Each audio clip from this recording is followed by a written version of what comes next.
من لا نبی بعد اما بعد فاعوذ باللہ السمیع العلیم من الشیطان الرجیم من حمزہ ونفخہ ونفثہ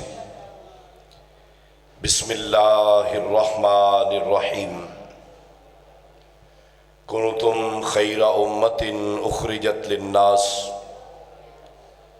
تأمرون بالمعروف وتنہون عن المنکر وتؤمنون باللہ۔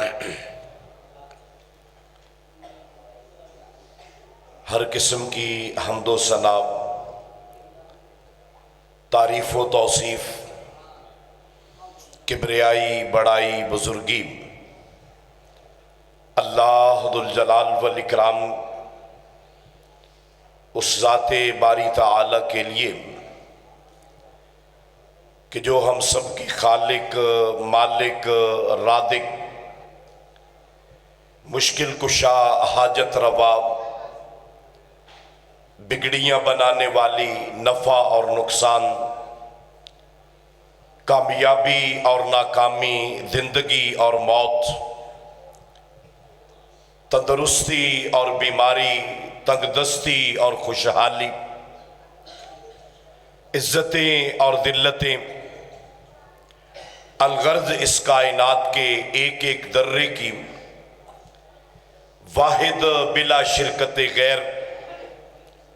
مالک و مختار ذات ہے، معبود ذات ہے، اس کے لیے اور درود و سلام امام الانبیاء، سید الانبیاء، جناب سیدنا محمد الرسول اللہ صلی اللہ علیہ وآلہ وسلم، آپ کی ذات اقدس و مطہر کے لیے کہ جن کو خالق کائنات، مالک کائنات نے امام کائنات، ہادی کائنات، رہبر کائنات، رحمت کائنات، شاف محشر، ساقی کوثر، خاتم الانبیاء والمرسلین بنا کے بھیجا۔ یقیناً ہر مسلمان اور مومن آدمی، اس کا تعلق کسی بھی مسلک سے ہو، فرقہ سے ہو، علاقہ سے ہو، پیارے نبی صلی اللہ علیہ وسلم کے بارے میں جب ہم اس کے جذبات کو دیکھتے ہیں، اس کے خیالات کو دیکھتے ہیں،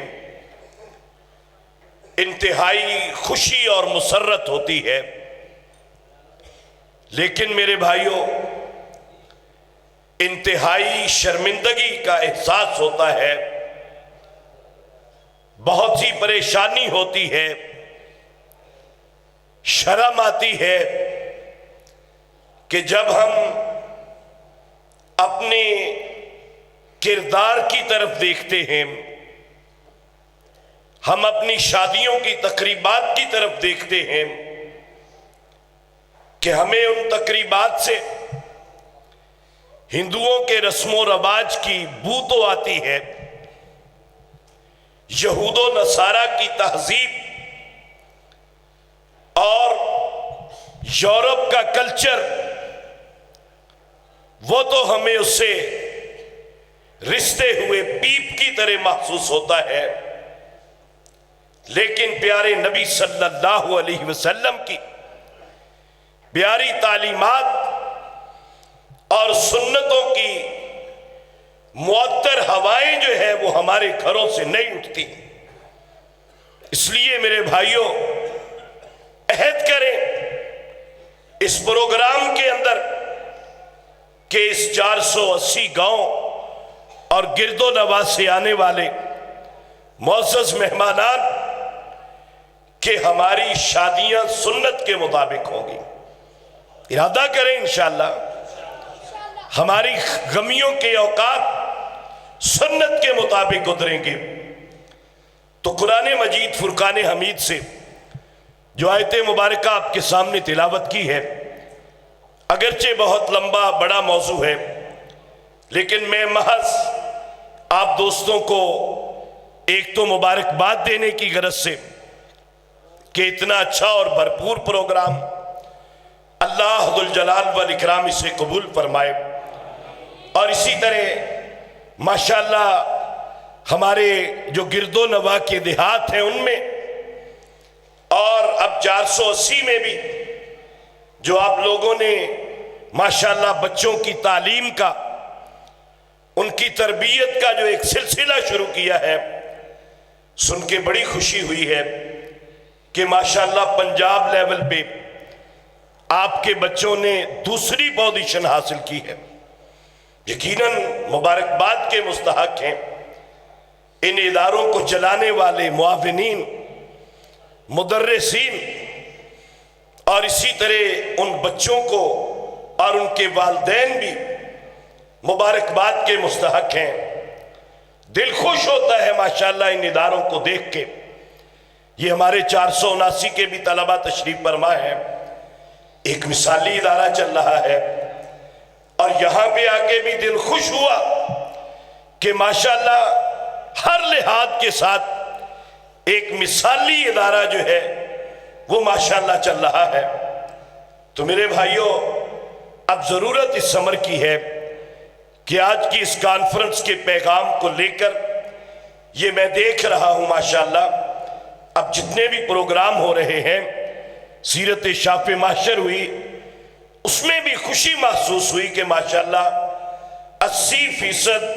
سامعین نوجوان تھے ماشاءاللہ، اور یہاں پہ بھی دیکھ رہے ہیں کہ نوجوانوں کی بھرپور جو ہے وہ تعداد ہے۔ یہ ہمارے لیے خوشی کی بات ہے، مسلک کے لیے، جماعت کے لیے۔ تو اس لیے میرے بھائیوں، ایک ہی پیغام ہے کہ تأمرون بالمعروف تنہون عن المنکر، یہ نیکی کی دعوت اور برائی سے روکنا، اس کو ایک تنظیم کے تحت جو ہے اس کام کو شروع کریں اپنے دیہات کے لیول پہ۔ ہمارے لیے تو بڑی خوش قسمتی ہے کہ ہمارے پاس اوڈا والا کا گاؤں ہے۔ یہ آپ دوستوں کا، عزیز و اقارب سارے دوست، کہ وہاں پہ کس طرح انہوں نے ایک مینج کیا ہوا ہے، شادیاں، فوتیدگیاں اور دوسری تقریبات، حتیٰ کہ قبرستان تک، یعنی پنجاب کے اندر ایک مثالی گاؤں۔ کیا یہ نہیں مثالی بن سکتا؟ بن سکتا ہے۔ تو آج کے اس مختصر وقت میں میرا ایک ہی پیغام ہے کہ آپ اس گاؤں کو مثالی بنانے کے لیے نوجوانوں کی تنظیم سازی کریں، ان کو جمع کریں اور بزرگ ان کی سرپرستی کریں۔ ماشاءاللہ استاد محترم حافظ صدیق صاحب، یہ بھی منجے ہوئے استاد، وہ پورے علاقے کے وہ موجود ہیں، اور تمام جماعت والے بزرگ ان کی سرپرستی کریں۔ گاؤں کے اندر فلاحی کام ہوں، رفاہی کام ہوں، معاشرے کی اصلاح کے کام ہوں، آپ ان کا جو ہے وہ اب ایک تنظیم پوری، جیسے ہمارے پاس تو نام بھی موجود ہے، بلکہ آپ لوگوں کے ہاں موجود ہوگی تنظیم یوتھ فورس کی، ماشاءاللہ اہل حدیث یوتھ فورس، آپ اس کو جو ہے وہ کھڑا کریں، اور اس کے بعد اپنے گاؤں کے اندر جو ہے جتنے بھی رفاہی اصلاحی کام ہے، چونکہ آپ کا یہ پروگرام یہ اصلاح معاشرہ کا پروگرام ہے، اور اصلاح کا معنی کیا ہوتا ہے؟ کاٹ چھانٹ کرنا، حجامت کرنا، اصلاح کرنا، بیماری کا علاج کرنا۔ یہ اصلاح کا لفظ اگر آپ دیکھیں گے نا ڈکشنری کے اندر، فروض اللغات کے اندر، کہ اس کا معنی کیا ہے، اس کا معنی یہ ہوتا ہے۔ اب کیا آپ لوگ اصلاح معاشرہ کا یہاں سے پیغام لیں،